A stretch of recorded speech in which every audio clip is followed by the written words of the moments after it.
आज आम्ही कुसुंबीला चाललोय. तर महाबळेश्वर मार्गेने चाललोय. तर इतकं सुंदर वातावरण आहे ना इथे.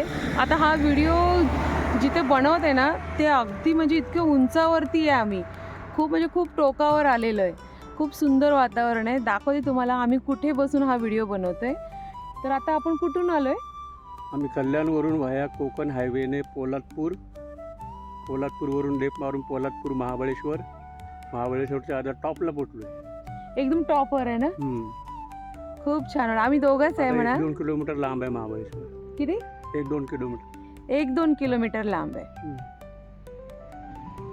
दाखवते तुम्हाला दाखवते किती उंचावरती आम्ही आलोय. एकदम टॉपवरती आलेलो आहे.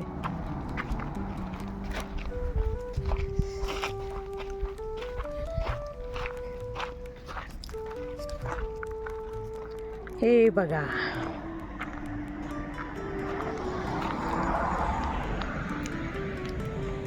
कॅमेरा एवढं चांगलं दिसत नाही जेवढं डोळ्यांनी चांगलं दिसतंय. हो तेच ना. समोरून खूप छान दिसते ना ते.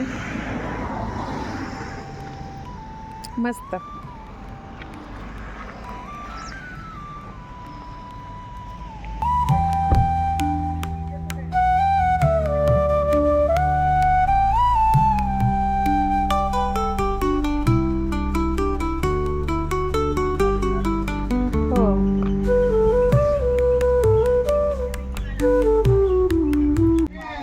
अंड आहे आणि नारळ आहे, शेला कागुटे, भाकरी आहे,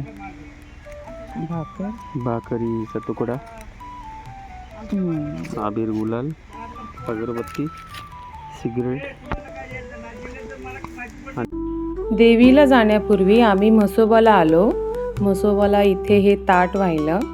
म्हसोबा हे एक म्हशीच्या रूपामध्ये किंवा शेंदूर लावलेल्या दगडामध्ये पूजलं जातं. हे एक ग्रामदैवत आहे जे गावाचं रक्षण करतं. म्हणतात की जोपर्यंत तुम्ही म्हसोबाला जात नाही तोपर्यंत देवीचं दर्शन तुम्हाला पूर्ण होत नाही. इकडे मला व्हिडिओ अजून काढायचा होता. मी हा छोटासा व्हिडिओ केला, पण मला तिकडे ते बसलेले गुरु आहे ना ते मला काढू देत नव्हते. त्यांनी मला खूप घाबरवलं.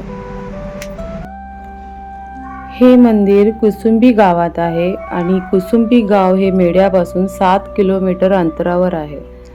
तर सातारा जिल्ह्यापासून 27 किलोमीटर अंतरावरती हे काळेश्वरी मातेचे अत्यंत सुंदर पूर्वाभिमुख मंदिर आहे.